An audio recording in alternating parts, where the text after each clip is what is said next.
Hello everyone! Welcome back to this game!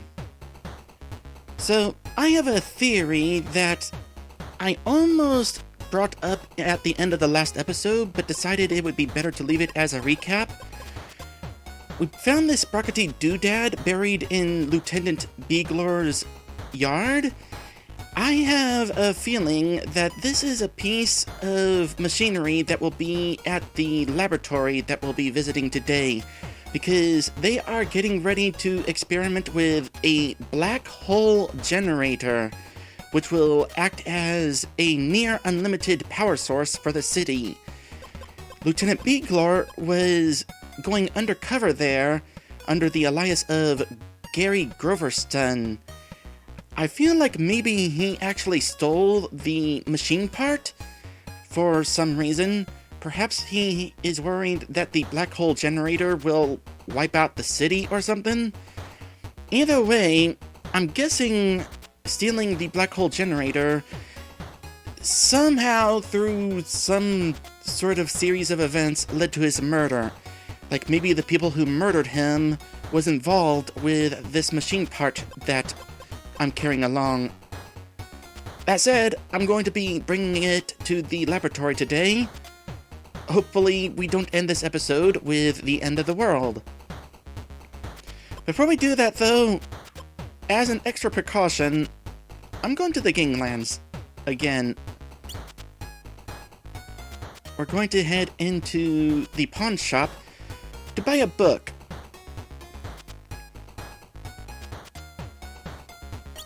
We're gonna buy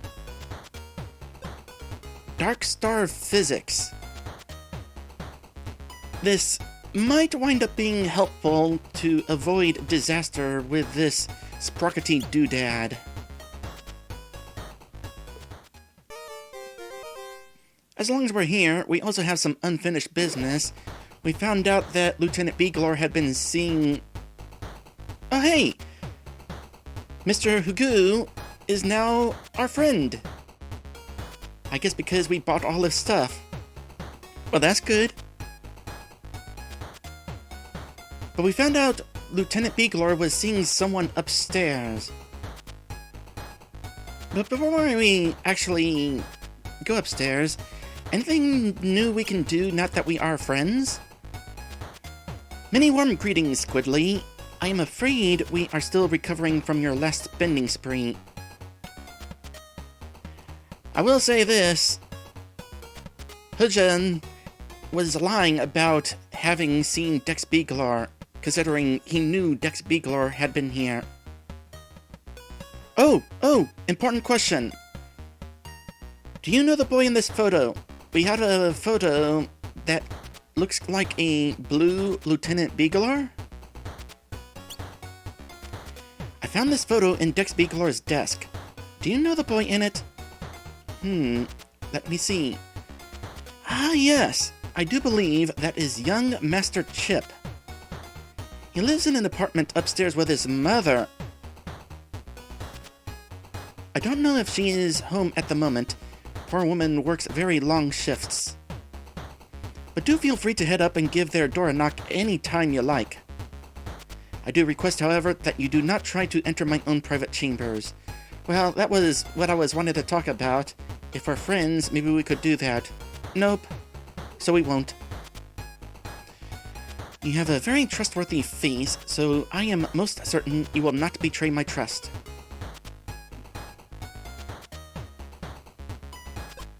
Since we are friends, are you going to answer more honestly with this first question now? Any trouble with the games? Let me tell you my secret, since we are on such friendly terms. The hoodlums of the area often find themselves in possession of objects of questionable origin. Like a sprockety doodad? I have found that if I simply buy what they offer and ask no further questions, they leave me be. After all, where else would they sell their ill-gotten goods? So that's how what?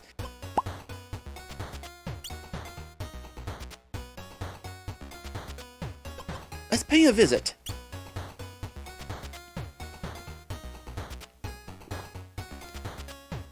The landing above the pawn shop is even worse for wear than the shop itself. 2 apartment doors rest in a wall of flanking paint. Not gonna break down Helen's door, so let's knock on Shelly's door. That would be the mother. And there's Chip. Hello?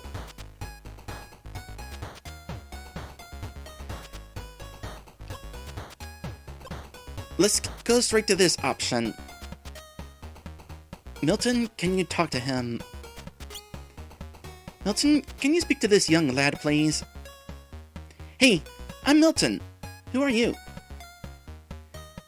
My name's Chip. You know, like the potatoes. Ha, that's funny. Hey, mind if we come in for a while? I'm not supposed to let people in while Mom is out, but you seem cool enough.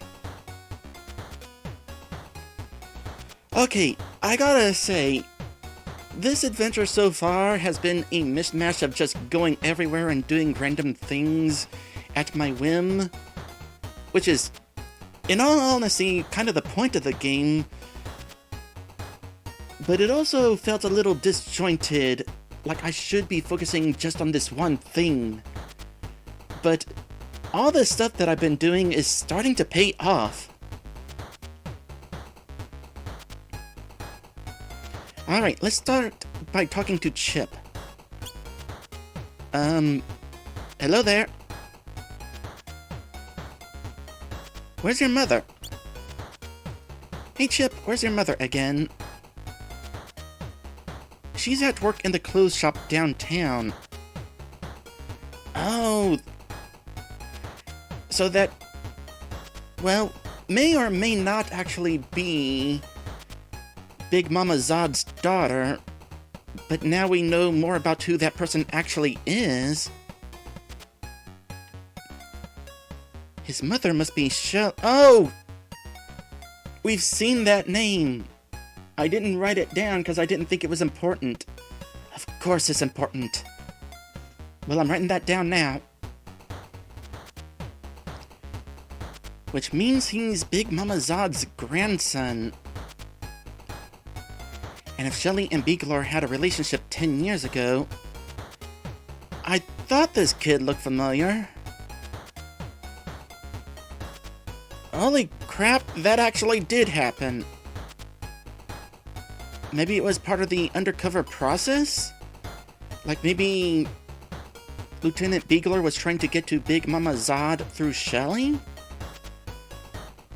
I can see why he would be coming here then. Even if he's not having a current affair with Shelly, he would feel guilty about the kid and want to show some support for the kid. Wow. I wonder if we should tell Beaglor's wife about this.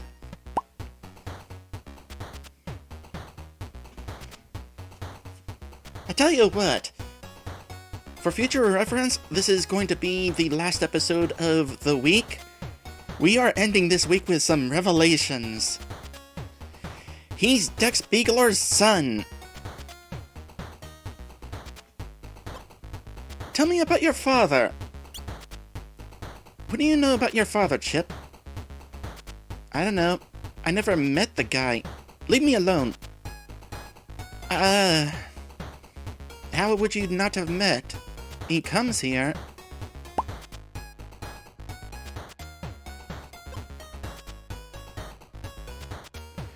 What do you want to be as an adult? What do you want to be when you grow up? I'm not telling you. I wonder if there's something here that will allow us to become friendlier with the kid. Search drawers. Underworld VIP card? Oh yeah, I forgot. Big Mama Zod is Shelly's mother and also the owner of the Underworld. Oh right, room description. You are in Shelly's apartment. It is a tiny one-room bedsit with a fold-out sofa. Chip is playing with his toy cars on the windowsill. I know this is kind of random, but fold-out sofas are nostalgic. Search shelves. There's some old photos in here. Mostly they're of a young Shelly hanging out with friends. Hey, that young man with his arm around her. Is that Dex Beagler?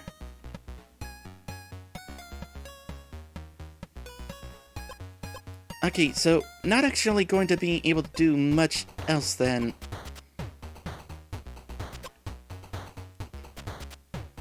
Good news, we can hypothetically save a little bit of time and exit straight to the ganglands. Nope, that doesn't save time. Enough time was spent as though we checked every individual option to leave that place. Okay. I'm heading downtown next. After I save. Because we're starting to get hungry, I notice. It's not super late yet. We can take the time to eat a donut. So let's buy a coffee and donut. A cup of coffee and your finest donut, please. And BT Dubs, there was that situation with the customer loyalty card. I could have totally asked about that. I'll ask about that on my second run, see if we can learn anything about it. Hey Dad, can I have a donut too? Sure thing. This'll be our father-son bonding for the day. Make that 2 donuts. Coming right up.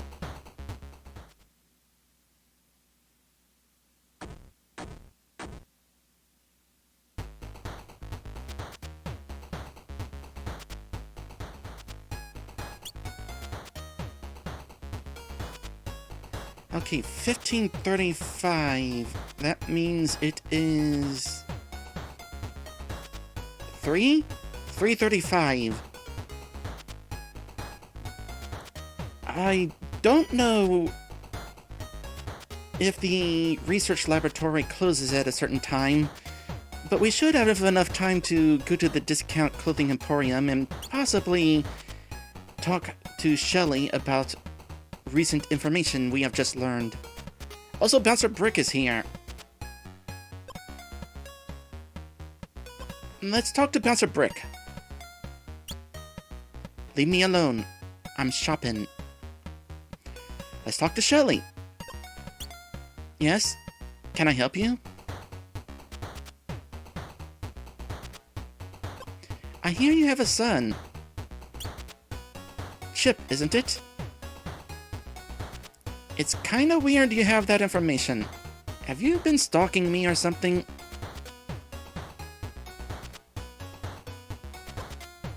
Well, that was a dead-end conversation. Let's move on. By the way, something has occurred to me. I'm using the same buttons on the keyboard that I was using during that last RPG Maker PC game I was playing. I kinda wonder if this was created with an RPG Maker.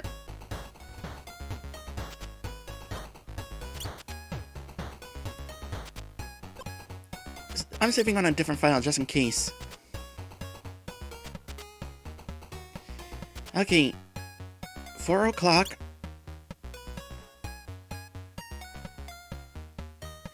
You are in the car park of the Moontropolis Research Lab. A security booth sits next to the lab's main sealed door. I should probably talk to the security guard first. I hope we can get in. Security Chief Cloris. Yes?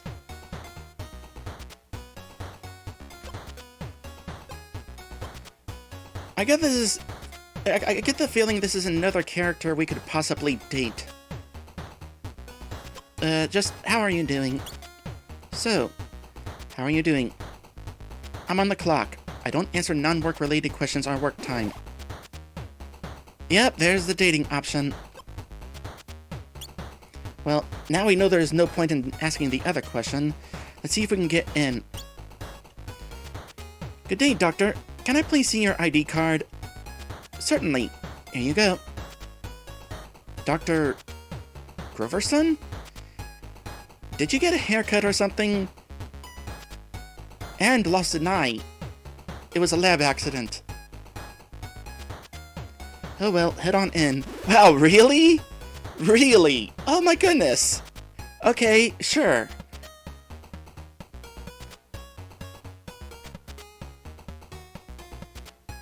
Everybody seems to be heading to the experiment chamber.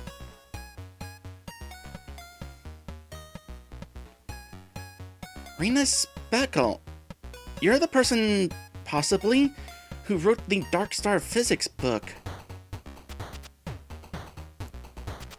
Who are you? I'm Squidley. I'm new here. Oh, well, nice to meet you. Would you mind just standing over there? We're in the middle of something.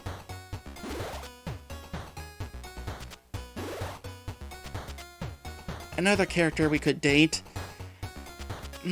As far as future objectives go, I don't plan on doing any dating with any of these side characters. It's going to be strictly trying to get Squidley and Mona back together. You won't even know I'm here. Great! Sorry, I'm very nervous. If this experiment is successful, it will be the first step to freeing limitless energy for all the city. Warner, are you ready? Ja, Dr. Speckle. All's gut. All's gut?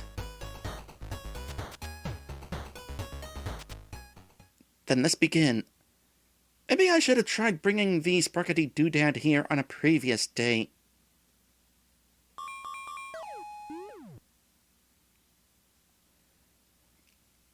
Bringing resonance coils to optimal level, done. That's great. Engaging magnetic coupling grid in 3, 2, 1. This is automatic. Done. Powering up reactor. Minor fluctuation in beta wave frequency. Compensating. It's not working. Energy levels reaching critical mass. Dr. Speckle, the reactor. Es ist overloading. Shut it down, Warner. Shut it down! Powering down. Yeah, the sparkety doodad definitely is supposed to belong on this. Good news. World did not end. Reactor offline. No stable output attained. The experiment is a failure.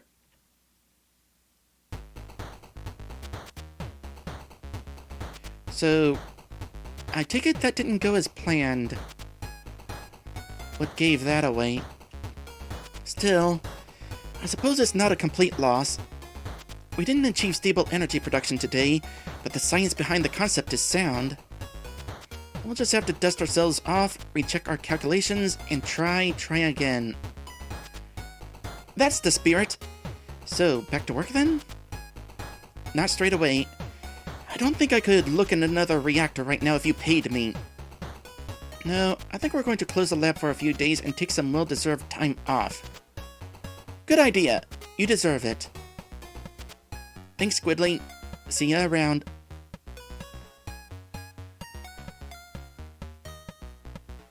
Everyone's leaving. Well, I've got another thing to add to my to-do list for the next run. Locked up, huh? The doors to the lab are locked and there are no signs of life. You are in the car park of the Moontropolis Research Lab. The facility seems to be closed. Bummer. Alright, well, which was quicker to get to, the bank or the homes? 20 minutes? 30 minutes? I will say, if I'm going to go to the bank, I better do that sooner rather than later, because the bank is closed on Saturday, and right now it's Thursday. But I am wondering if I should go ahead and withdraw some money at the bank and continue that little quest with the royalty guy to get a bundle of money out of it. Because surely that's got to lead somewhere. But I also got to keep the time in mind, and also the fact that I am tired, because I do want to return to the nightclub and see what I can do with this VIP card. Oh, there's also City Hall. We found out near the start of this adventure that it was somebody from the sanitation department here that found Beagler's body. On that note, we still don't have a suspect for murdering Dex Beagler. In any case, I'm not entirely sure what my next objective should actually be. So, I'm just going to go ahead and end the episode right here, and I'm going to consider my options. At the very least, a whole lot has happened here today. What a way to end the week.